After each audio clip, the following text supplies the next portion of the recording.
we want to talk about the role and future of the Catholic Church today. So I would like to open with a question to the panel about the central role that the Church has taken in the cultural life of the West, obviously for centuries and centuries.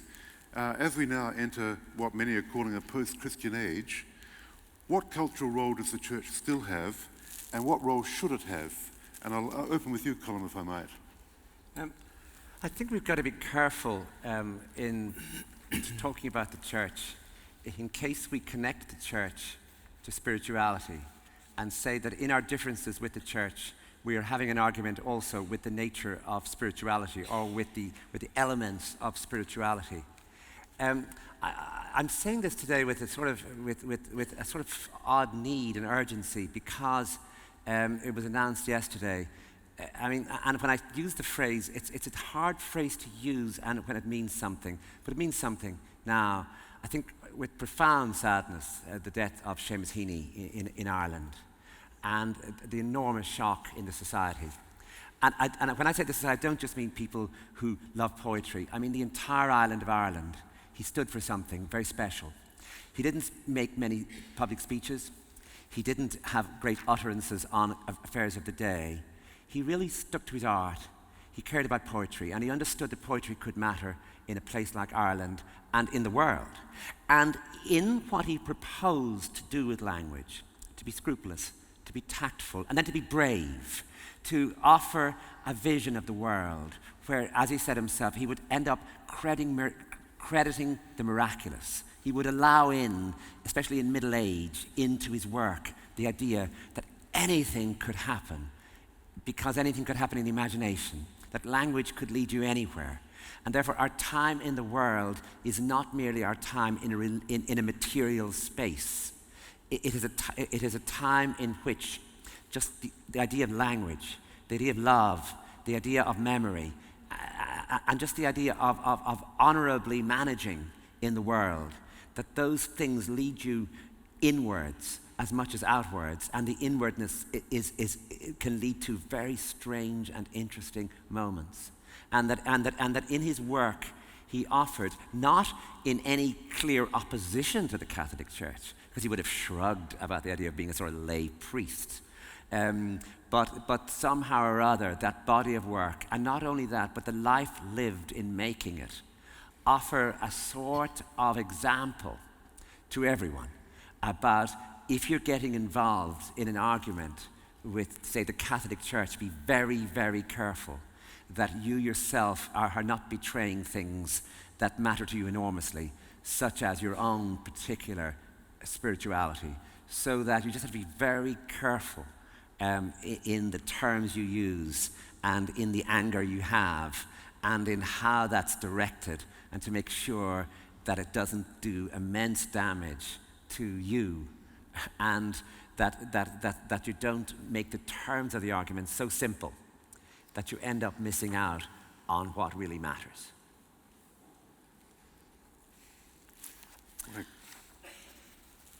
Gosh. It's hard to talk. I'm still thinking about what Colm was saying about Seamus Heaney and about the way art has been permeated by Western Judeo-Christianity and the way it has operated in reverse too. It's so hard to escape. Let me personalize this and say much of my life has been directed by works of art that came out of, I would say largely a Christian, but also Judeo-Christian tradition, and they've been shaping elements for me, as I'm sure they have been for hundreds and millions of people. I was very well taught at school by nuns, but also by an inspired English teacher who introduced me to Geoffrey Chaucer. Now, we don't think of Chaucer primarily as a Christian writer, but of course he was soaked, absolutely soaked in Christianity. But what what I derived from that, and I think what many derived from reading him, reading Shakespeare indeed, although he's a different and more complex case, morally more complex case, from Chaucer was a sense that it's a mistake ever to try and stop human beings, to write about them as though you understand them completely. There's something always there. I mean, in Christian terms, you'd say there were redemptive possibilities in all humans, or you might just say people are too mysterious to actually understand. And that is so strong in that wonderful, wonderful poetry, that sense that there's just another step. And he was such an artist that he could give you the shimmer of that other step, that bit of the other human that you just don't understand. So you therefore cannot make definitive judgments about. And there's so much in art that works like that. It's questioning. I mean, great music. If you listen to Mozart, listen to Così fan tutte, that's an opera that constantly asks questions. They're musical questions, but they're also questions about humanity. So you asked us about Western culture, Barney, and Christianity, and I'd say Judeo-Christianity. Where does it go? Too large a question to answer. I mean, we can come down to very specific things about the Catholic Church, but I just wanted to give a general sense of how important that tradition has been to so many of us, and particularly to me, but also to echo what Colm's saying about being very careful to make a distinction between an institutional church, which is profoundly troubled, quite clearly, and is at a stage where it must change or it will die. It's at an evolutionary stage, and I would say probably at one of those moments of opportunity when you've got a crisis and things really do have to change. Our whole attitude to sexuality and to male celibacy, all of those sorts of things. But it's important to hold on to the exploratory aspects of that Christian tradition that have led us to think of other human beings as both sacred but also impossible to understand and to finally judge. There. It is a big question. Catholicism and Christianity has been basically intermeshed with Western culture to the extent that you really can't look at any aspect of Western culture without finding Catholicism and Christianity there, whether it's art, music, education, national laws. But I think it's an ambiguous legacy. You really had no option except to identify the artistic works you did with Catholicism. It wasn't necessarily the hierarchy, it was people who had no option but to be Catholic, who produced the artworks and the architecture and things like that. So it is an ambiguous connection. I think the other interesting thing is that it's we can look at what Catholicism has produced that isn't Catholicism to also get an idea of the legacy. One, it was largely in reaction to the political manipulation and domination of the Catholic and also Protestant churches in the modern era that produced the whole movement of secularization and the Western Enlightenment. So it was the domination of religion that led people to try to find an alternative way to think and to organize themselves to get away from the destructiveness of it. So I think it's a mixed and ambiguous legacy. Some of that comes out in your book, The Testament of Mary, Colm, the ambiguous nature of religion and the religious impulse. I've just finished it. It's a powerful and compelling book. But as I read it, I asked myself, what led you to write this? What impelled you to want to give Mary a voice in this way? I'm very interested.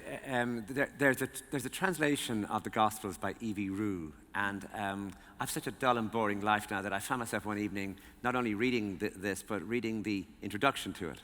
And a sentence in it jumped at me, where he said St. John had possibly read Aeschylus. So I got rid of had possibly and read, and I imagined St. John in a Greek theatre. And he certainly was in Greece, and seeing Medea, seeing Electra, seeing Antigone, and realizing the extraordinary force with which those women operated, arising from pain and grief and powerlessness, that the power came into their voice, into the sort of tone of their pleading, as it were. And I realized that he had, in fact, grafted that on in the images he made in his gospel to the story of the New Testament, to placing, as Matthew, Mark, and Luke didn't, that he placed the mother of Jesus at the foot of the cross as a pleading figure. And that act actually changed everything. Certainly for Catholics it did, and certainly for, if you were a Renaissance painter, if you were a Titian, if you loved painting robes, if you loved the Assumption and angels, this image of the pleading figure who became, the powerless pleading figure who became Queen of Heaven, really did fill people's imagination. And what interested me, however, was the idea of that voice, of that uncompromising, pain-laden voice, where things that had occurred years earlier, in the case of Electra, had remained unresolved and traumatic, and emerged in a staccato tone.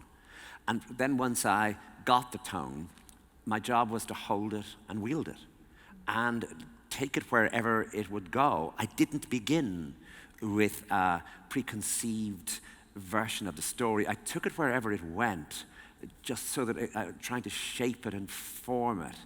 And so it doesn't arise from conviction or lack of conviction. It arises from the attempt to create a tone for somebody who had somebody. I mean, I'm using the word somebody because, of course, those images fill my imagination as much as they do any other person brought up as Catholic. And the Hail Holy Queen, the Salve Regina, the Memorare, remember, O most gracious Virgin Mary, that never was it known that anyone who implored thy aid or sought thy intercession was left unaided. The statues, the apparitions, the sense that she was the one if you were in trouble. And this mattered enormously to older generations of my family and of my community, that you would pray to her rather than to Jesus, because she had been human, she had been lost, she had been powerless, and she understood pain in perhaps a way that someone who was God or the Son of God might not. And so therefore, she was in my blood, and I can do anything I like. I can, decide I'm the biggest atheist in Christendom. And I can, go anywhere I like, but that early experience of being in a household or in a community where, as T.S. Eliot said, where prayer has been valid, has mattered to me, and probably mattered to me much more than I thought when I began the book, and affected the book much more than I expected it to. So it was a strange experience for me. It was not one that it's not a book I ever thought I would write, but as I say, it doesn't arise from any set of arguments I want to have with anyone, except with the sentences I made. Is it a book only a Catholic could have written? Oh, yeah. Oh, yeah. Because the account of the crucifixion in it is almost unbearable. I sort of had to read that with eyes averted, if you know what I mean. Yeah, there was a section for me that I really didn't expect, which is another St. John. St. John was a real novelist. I mean, he would have. I wish he was around, because he was great, the beloved disciple. But Lazarus, I mean, the idea that he was 4 days in the earth, dead, and that his sisters wanted this, and then they got it. I mean, walking on water is one thing. We have surfers nowadays. It's not as though, you can make soup from dust by just pouring hot water on it. Some of those miracles are all very well in their own way. I mean, I wouldn't like to, denigrate them. But bringing someone back from the dead, and then having someone in the world who had knowledge, who knew something that no one else knew. And I didn't intend to work with this. I just wanted a glancing reference to it in passing. And I found days going by where I was filled with it. And so the big discovery for me was not the cruelty of the crucifixion, say, which I just, like any writing, you're just trying to imagine it as though it's happening, and you're almost writing violence, just violence. But the idea of trying to render the Lazarus story, where you had to sort of allow in the mystery and also make it credible, that for me was the one that I was surprised by and almost frightened by. You've stopped believing quite a long time ago, you have written. To what extent is your writing informed by your Catholicism? I mean, it's obviously influenced you, as you've just acknowledged. Believing, I mean, I need a noun at the end of believing, Orthodox faith in the yes, through I the mean, church. I'm having a running argument with the English historian Eamon Duffy, who's a big historian of Christianity and Catholicism, and he thinks I'm much closer to Holy Mother Church than I think I am. And every so often he says, you just need to be one more step and you're back in. And I say, Eamon, I will come very close to you if you can promise me one thing. He said, oh, and he got quite excited, like, what would it be? I said, I would really like to see my Auntie Kathleen again. And if you could guarantee me oh no, sorry, she's dead. And I mean, I really loved her, and I was really sorry when she died that those days were hard, thinking, and I thought, if I could have that back, and she's just one example, I'd go with you quite far, Eamon. And he said, no, we can't tell you anymore that paradise will be filled with all your family and friends and they will greet you on arrival. I said, Eamon, what is it then? What, this thing that you believe in then, what is it? And he almost couldn't say. And of course, I thought this was delicious. Oh, so what? We're going to die and then bits of us survive in some strange place like that Julian Assange. We're in the Ecuadorian embassy, sort of sitting there. And we can't go out much. And people, what is it going to be? So, I'm not sure when you question theologians deeply now, that they believe very much either. In other words, if you ask them about are you sure about the sheer divinity of Jesus?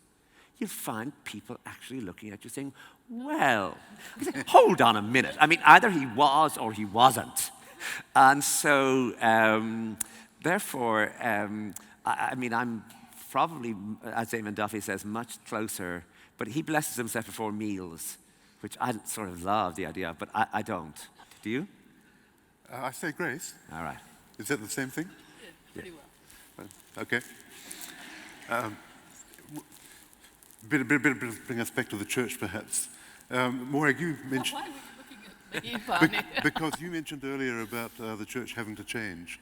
Yes. You said we're on a point of evolution. Yes. That things cannot continue as they are. One of the obvious things that we should look at straight away is the sexual abuse crisis, the clergy sexual abuse crisis. It's been a game changer for the church. Some have called it the biggest crisis since the Reformation. Some have called it the biggest crisis ever for the church, even bigger than the Reformation. What's your view on that? How damaging is it, and is there any way forward from here? It's immensely damaging, but it's not the only crisis that any church, particularly the Catholic Church, has faced. When I said it offers an opportunity, I think it does. We're at a point where authority is so profoundly challenged. Structures, all of the institutional structures of the church, the power structures, the gender division of power in the church are all up for question. And the opportunity that Vatican II, in the middle of the last century, offered for change and renewal in the church, which was so quickly closed down, and the opportunities for women, particularly for religious orders, but for Catholic women that were offered then that were sort of cut off so quickly, all of those things are back in the mix, I think. Just listening to Colm there talking about Mary, Catholicism regards itself as an incarnational religion, a religion that conceives of God as made flesh. I think that's terribly important to most Catholics, certainly very important to me, it has been. You find divinity in other human beings. I mean, that's the only way I can continue to be Catholic or construe being Catholic. And I was thinking when you were talking about the Testament of Mary, what's so appealing about that is that you have a scarred and passionate and fallible and angry woman, not the veiled image that, I didn't quite grow up with, because the nuns that I grew up with were not veiled images. They were real people. But while you were talking, I was thinking about someone we do know existed, Hildegard of Bingen, 12th century nun, and a letter that she wrote to a young woman in her order who was doing a lot of fasting and self-mortification. I mean, Hildegard wrote letters to everyone. She wrote letters to popes, she wrote letters to kings, telling them they were doing the wrong thing. And she was she would be good to have around now, just as a lot of the institutional voices coming from religious women in America at the moment are good to have around.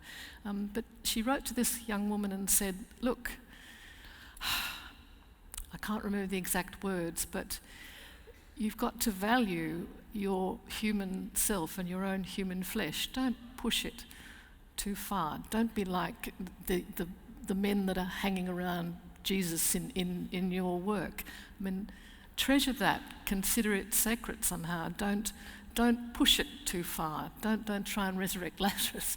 Don't do those things. And that's it's a time now, I think, for voices like that voice of a very, very strange woman, Hildegard, mystic-inspired. God knows what experience made her write the words she wrote or the glorious music that she wrote. But that voice, which it's an actual letter, we've got it, there from someone absolutely steeped in a particular spirituality, a particular religion, just being human and understanding what human beings need. I think I understand. I've spent so many years working with Jesuits. The impulse to extremity, it particularly appeals to young men, I think. I never understood why anyone would want to be a martyr, but obviously young men of various religious traditions do. So I suppose we have to find some way for people to want to push themselves, but it's that voice of Hildegard coming back. It's sort of like a mother's voice, although she was never a mother, saying, just find the sacred in the human and look after it. Yeah. Well, I'm a married man with a daughter. I don't have to go far for women to tell me what I'm doing wrong. Probably very good for you, Barnes. And it certainly is very good for me. Peter.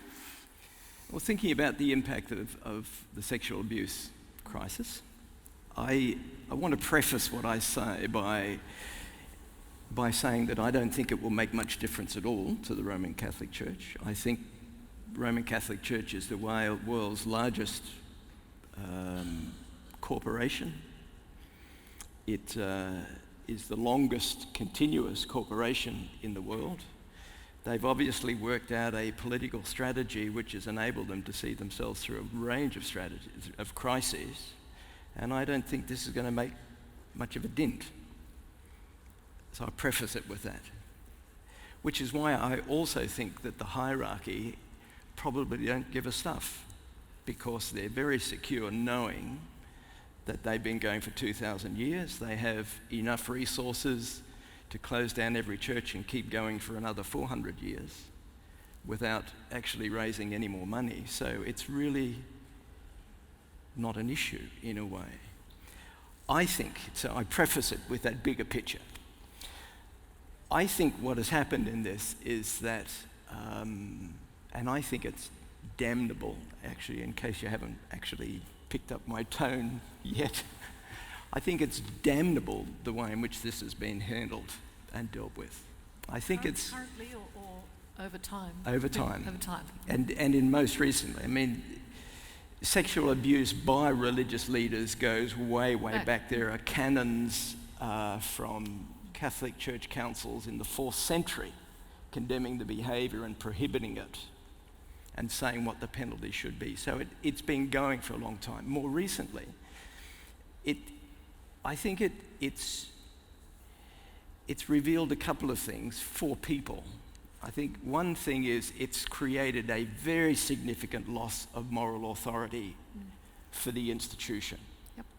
And moral authority is, in one sense, doesn't matter, but in another sense it's crucial because that's the basis on which you recruit, that's the basis on which you get people to sacrifice themselves for a particular, and you get the labor benefit, the money benefit of people who say, I don't need to be paid a lot because I feel I'm working for a moral organisation. I think they have severely damaged that. I'd go even further. I think it's revealed, and people are beginning to see we're speaking about the Catholic Church here, I think it applies in other religions. I think they're seeing the Catholic hierarchy actually as moral cowards. That they recognise that this is a serious issue, and instead of accepting responsibility for it, which is what we expect of a moral person, you do something wrong, you accept responsibility. In fact, Catholic theology embodies that. You do something wrong, there is a process you do, there are structures set up to do that. The hierarchy has totally rejected their own theology. They have totally rejected responding morally to what is a very serious crime as well as a sin. And they have used their power to actually avoid accepting responsibility. And people are beginning to see that when an institution like that then comes out politically and argues against abortion, and argues against women being in leadership positions, and argues against homosexuality and all the other things that they argue against, I think broadly the society is beginning to say, we don't believe you and you have no credibility in making pronouncements about what we should do. And I think once that happens, it places an organisation like that in a quite different relationship to society. I want to talk a bit more about the legal, but I'll leave it at that for the moment. I think we need to explore some of the legal. Barney, can I just ask, when you talk about the hierarchy, Peter, there are very strong voices coming from bishops in the Australian Church criticising the hierarchy. So you haven't got a Where are they published? Where are they published? Yeah. Some of them in the papers, some of them in the daily press.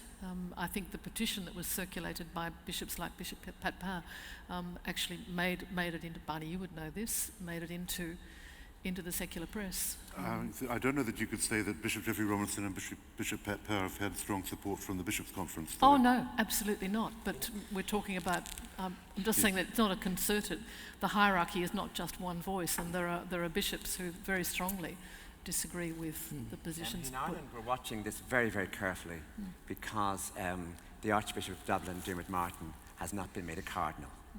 And everyone understands he's not been made a cardinal because he went over to the side of the victims. And he said too much, and he did too much, and he cared too much.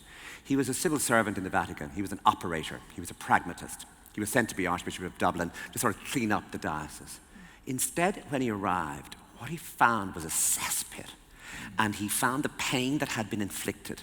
30 years later, he found victims who were still suffering in every way. And he realized something very wrong has gone on here. And I want to be very clear about it. We did it.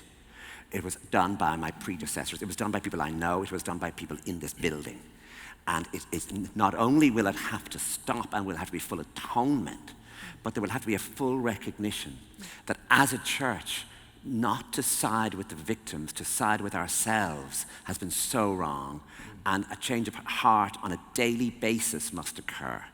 And it has been absolutely clear now. I mean, his predecessor was a cardinal.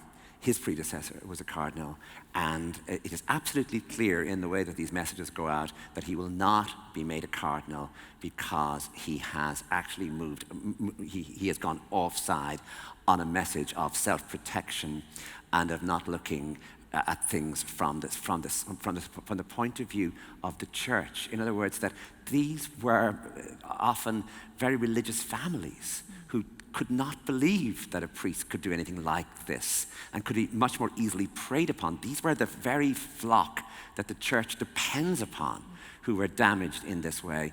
And damaged in a number of ways. I mean, not only were they damaged, the victims for life in ways which were unspeakable, but the families themselves and the wider community could not go near a church without getting sick.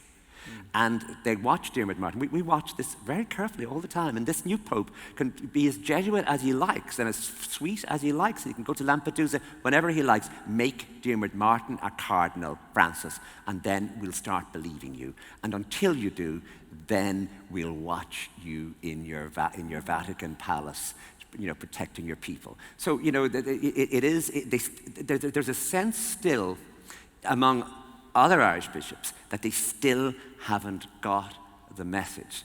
I was in just one more thing. I was in St. Peter's College in Wexford. So the Ferns report, which is the big Irish report, really centred on this school and seminary that I was in. One priest who was, it's a complex story. He was a brilliant physics teacher. He could get an idiot. He could never get me through. I was too stupid. But he could get really stupid boys through the exams in physics. He would work really hard with them. People really respected him as a teacher. A few years before I arrived, he had been caught abusing boys in the school. What do you do in Ireland in the late 1960s when this happens? You send them to England.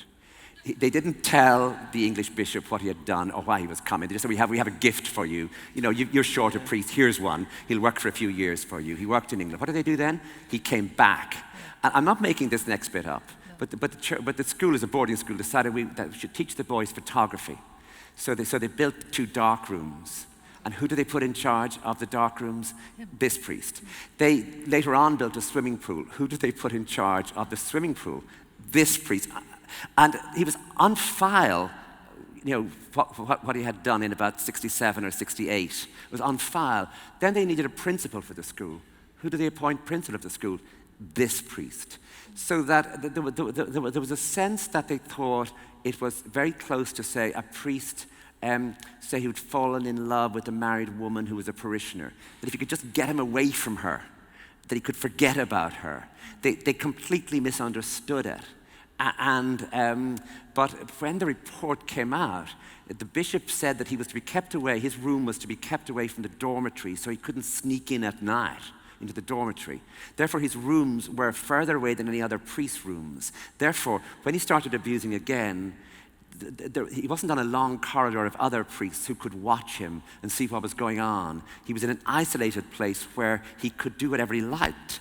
So you're talking about a sort of stupidity, a sort of lack of any urgency in this.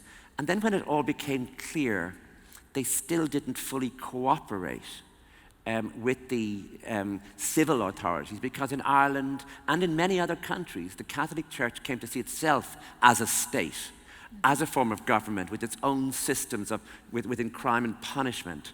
And therefore the idea of calling the police was not something that came naturally to them, and perhaps still doesn't. But there still is a battle going on.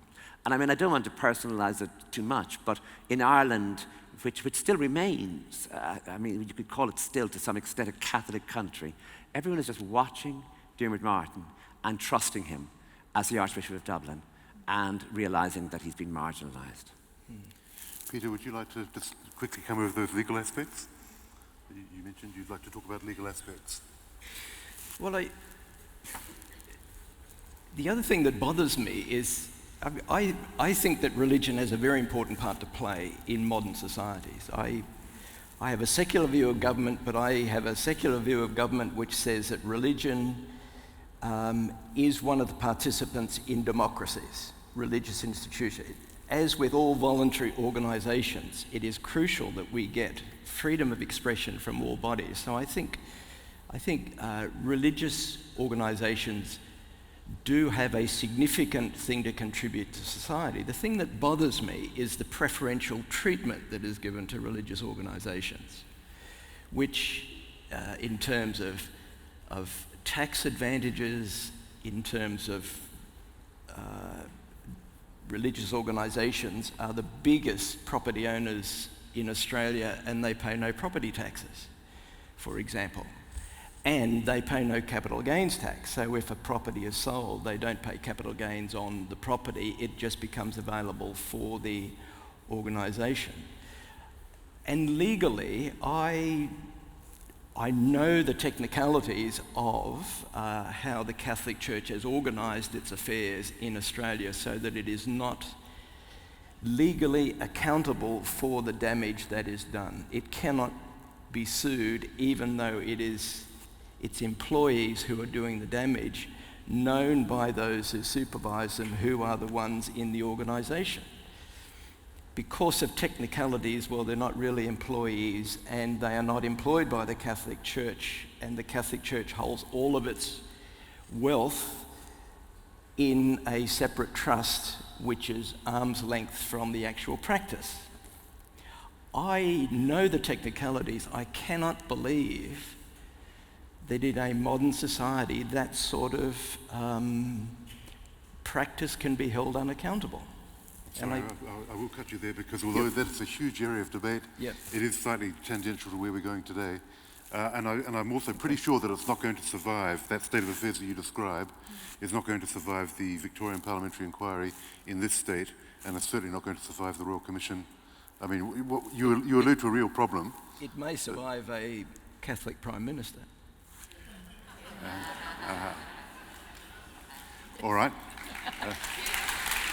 If there's time, I'll come back to that. I might be the only person in the room who's actually met the new Pope. I had an audience with him one-on-one, and 5,000 of other journalists in Rome at the time of his election. And I think that we've all watched him with a great deal of interest. There's no question that the Church in the West was undergoing a crisis of morale as well as perhaps of morals. And this Pope, it seems to me, as I wrote recently, while changing nothing, has changed everything. There seems certainly to be a new spirit abroad of confidence and hope that this man is different. And you, Colm, have referred to that as well. You're watching with great interest as to whether he actually makes Martin a cardinal. I'm prepared to give him the benefit of the doubt at this point. I think he looks extremely promising, and I think he has given the Church a new energy. But my opinion isn't the one that matters here. What do you three think? Morag, we'll start with you. I have no idea. I mean, I keep on being told by people who've met him. I will wait and see. One thing I would say, though, if we have to wait for the personality of this particular Pope to change things, then we are reverting to belief in exactly the same hierarchical system. And the things that are not changed in that system will go on being as they are. The position of women will go on being as it is. And I say that because listening to Colm talk about Ireland and listening to all of this, I mean, I was born at a time when rape was considered a perfectly legitimate spoil of war. That's what men did to women in Berlin. It's what men did. They still do. The abuse of children, I'm not even going to try and do moral equivalences. Of course, it's appalling. But the abuse of a whole gender has just been something that the world has taken for granted for millennia. And a male hierarchical system that doesn't actually acknowledge that there are women there with voices and with power will just help perpetuate that. So I'd just like to broaden things out a little. And about this Pope, I will wait and see. He has indicated that he might ordain women deacons, which would be a step forward. That would be a step forward, and I will wait and see what they do about collegiality and the devolution of power in the Church, so that local bishops have some sort of authority, and some of those bishops might actually be women. He has an enormous battle on his hands in Europe, and just to take somewhere like Spain. In Spain, the Church sided with the fascists in the Civil War, and the Church and the state in the 40 years of dictatorship moved hand in glove.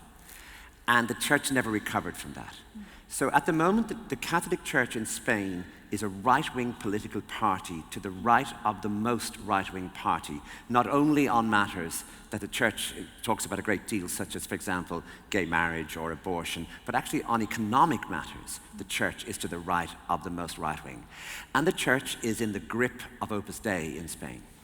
Now, therefore, the bringing in of a Jesuit to be Pope, I would think sent shivers around various parts of Navarre and Pamplona, where Opus Dei in Spain has its headquarters. The thing, they're more frightened by the Jesuits, Opus Dei, than they are by the devil. And I think that for very good reasons, that there is a deep opposition between the Jesuits and Opus Dei. And Opus Dei has been insidious politically in countries where there has been a sort of room for them made. They run universities. They enter into the spiritual lives of young people and take them over. And that has enormous political implications for the young people because they bring them always to the right.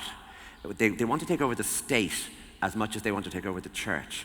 And in other countries, if, for example, countries like Slovenia, Slovakia, Lithuania, there's an opening for them now, so that he does have the power, or as far as we understand, he has the power to appoint bishops. John Paul II used that power with extraordinary brilliance in that he put his people in everywhere. How he did this was he found academics, so he could read all of what they'd written. So he knew them well, people with no pastoral experience generally, because that causes trouble and complexity and difficulty. If you've got pastoral experience, you get to know about things. Get them out of the universities where they really know nothing much, read some books, and a bit of Thomas Aquinas, and make them head of a diocese where they behave like animals. I mean, where they just have no pity on anyone.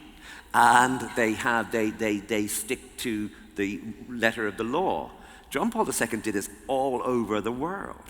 And so it would be very interesting to see the first group of bishops, or the second, or how Francis will attempt to wrest power within the Vatican into an organization he makes for himself. Again, the Jesuits are usually pretty good at this, of moving slowly, deliberately, intelligent towards a single goal. And that single goal, oddly enough, the church's single goal has often been power. And one presumes that Benedict, like his predecessors, wants power. And it'll be very interesting to see him attempting to get it. I mean, power, temporal power, power over things that happen in the world. Peter. What was interesting for me in the papal election was, from a communication point of view, was how perceptive the College of Cardinals are in risk management or in crisis communication. It's interesting that the real problem that's being perceived all around the world, and the clergy abuse scandals has a bit to do with it, is we've got an image problem. So a pope is chosen to address the image problem very carefully, it seems to me.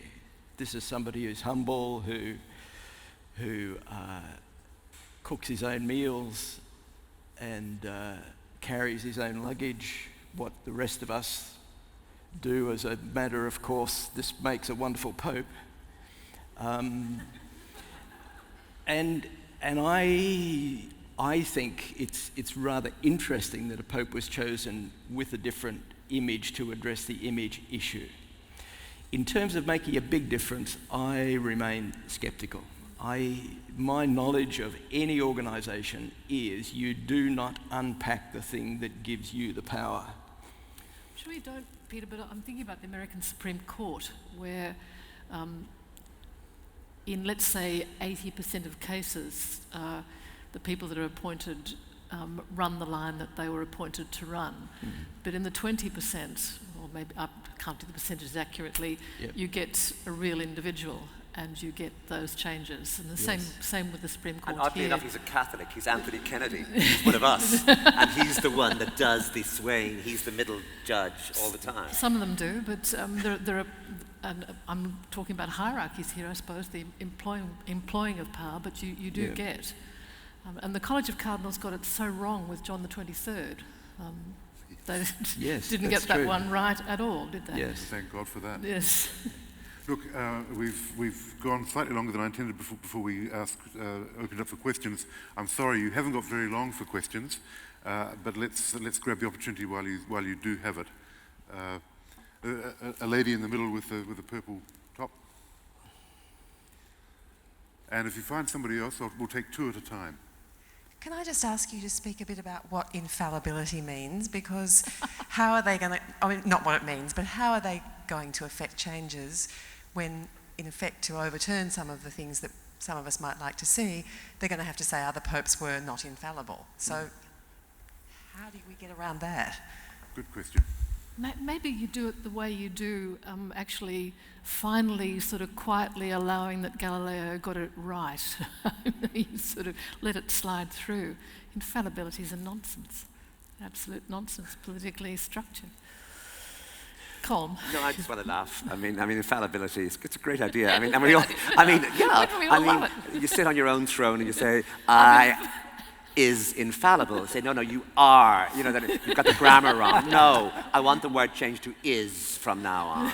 That is an infallible. No, come on. You know, in other words, you can't win by declaring yourself infallible. You just can't. No. I mean, it's a really, really foolish thing to do, to be infallible. I wonder whether any religious woman has ever believed in the infallibility of the Pope.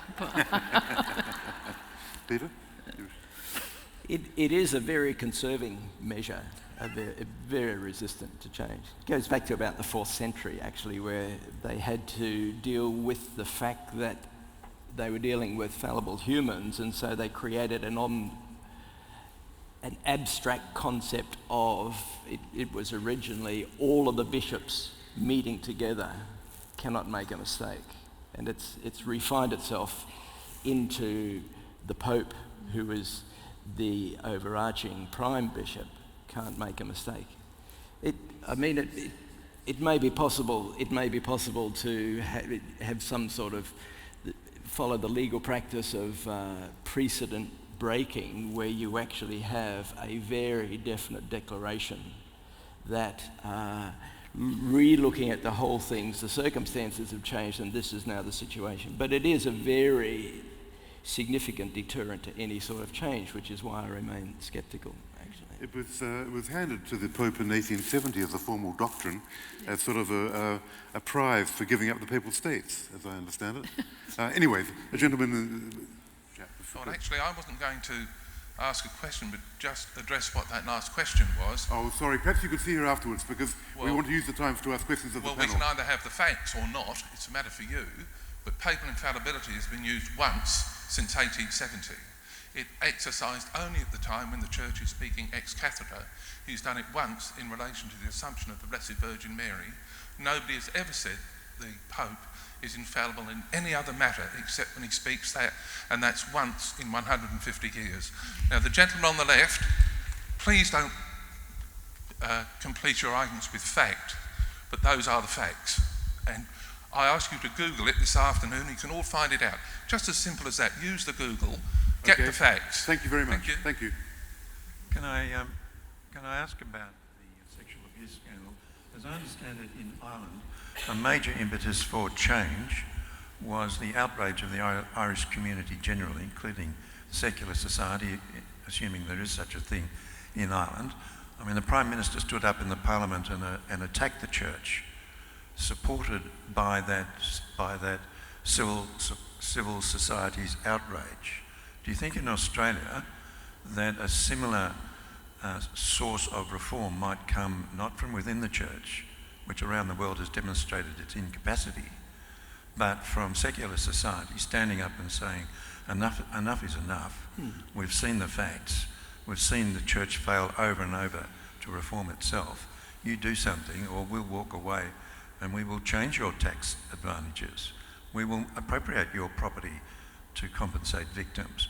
We will deal with you in terms of your claims to power in arenas where you don't deserve such power.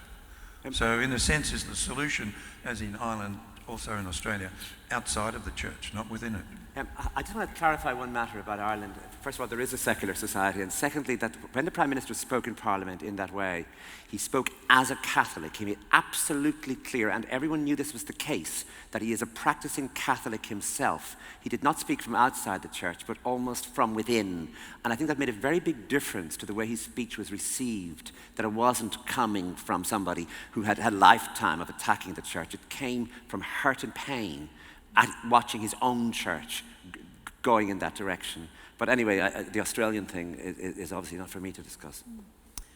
The only answer I'd give to that is derived from publications coming out of Catholic bodies that I know. I'm thinking of an article by Jesuit priest Michael Kelly saying that he thinks that the change is going to have to come from lay Catholics, and extend that out to secular society if you like, but that's one of the things very much being talked about within the church itself, as so many other initiatives within the church.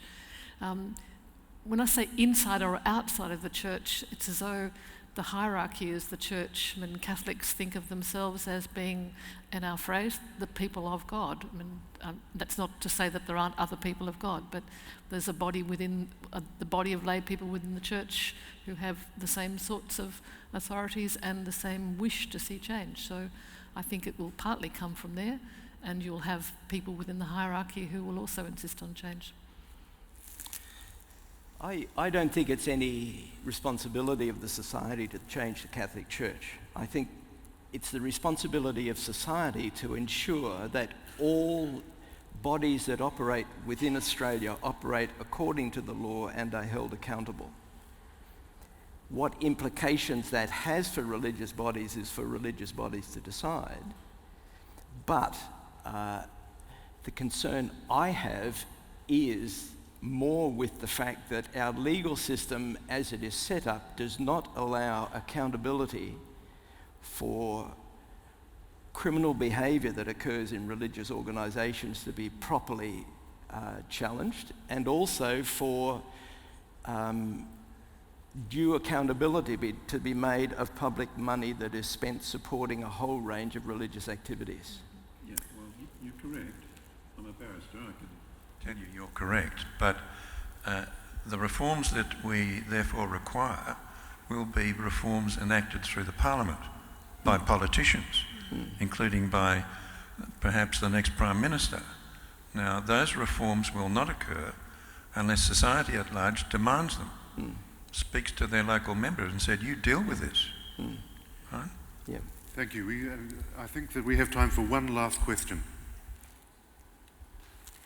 Hello. I just wanted to touch on, you mentioned earlier regarding changes in the Catholic Church, and you briefly mentioned we come to a point of change, and you noted male celibacy. I was wondering what role you think that has to play in it, and how that is going to come out going forward as an issue. What role celibacy has to play in the current situation.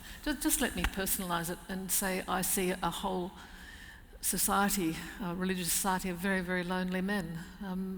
And I think it's probably time for a change there. I'll give you an example.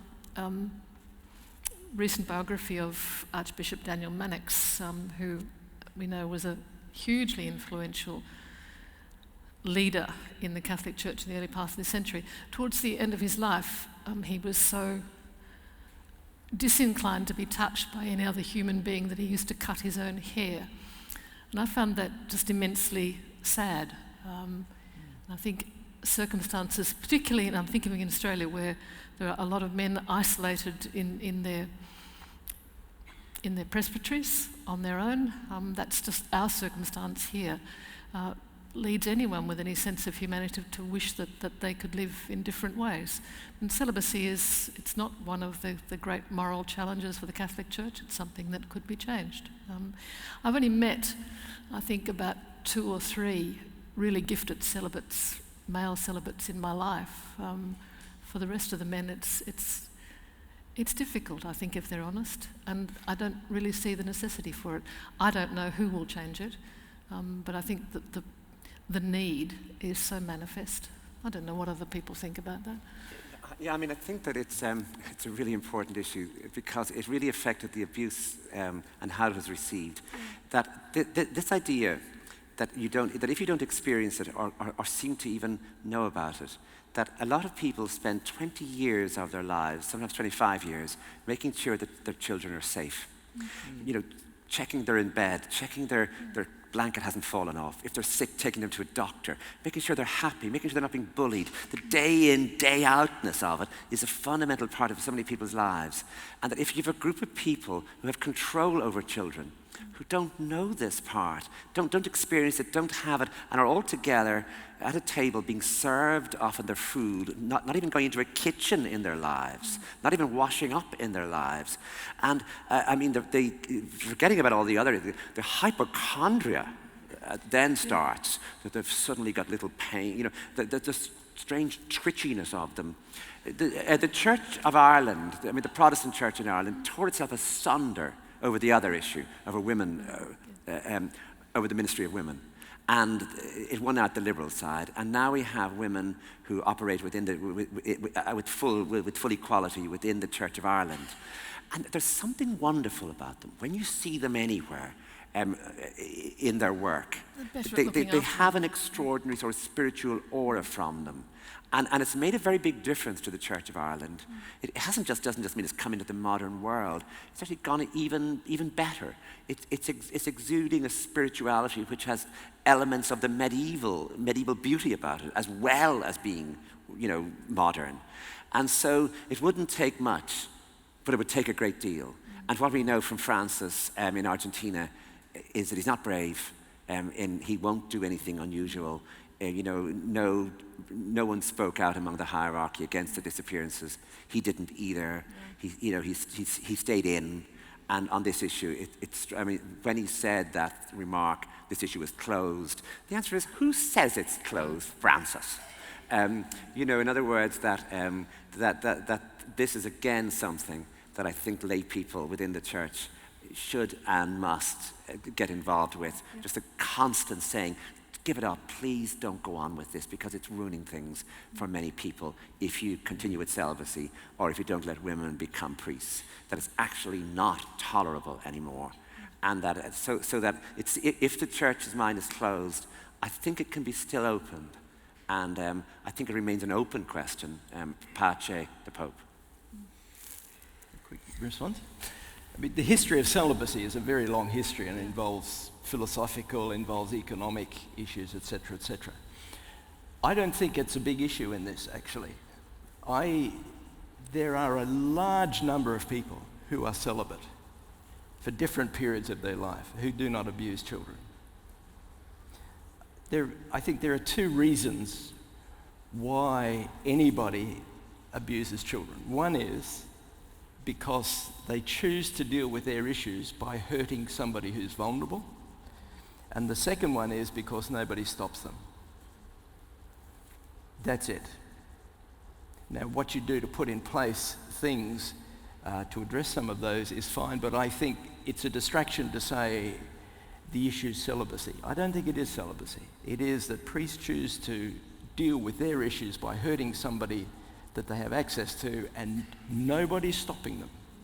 And we need to address that. I don't think for a minute that you have to draw a causal connection between celibacy and child sexual abuse. I was actually answering your question and thinking about celibacy, compulsory celibacy for male Catholic priests, quite separate issue. Yeah. Well, look, I'm afraid that time is up. We've only skated lightly across the surface, but that's all we have time for. So perhaps you could thank the panelists.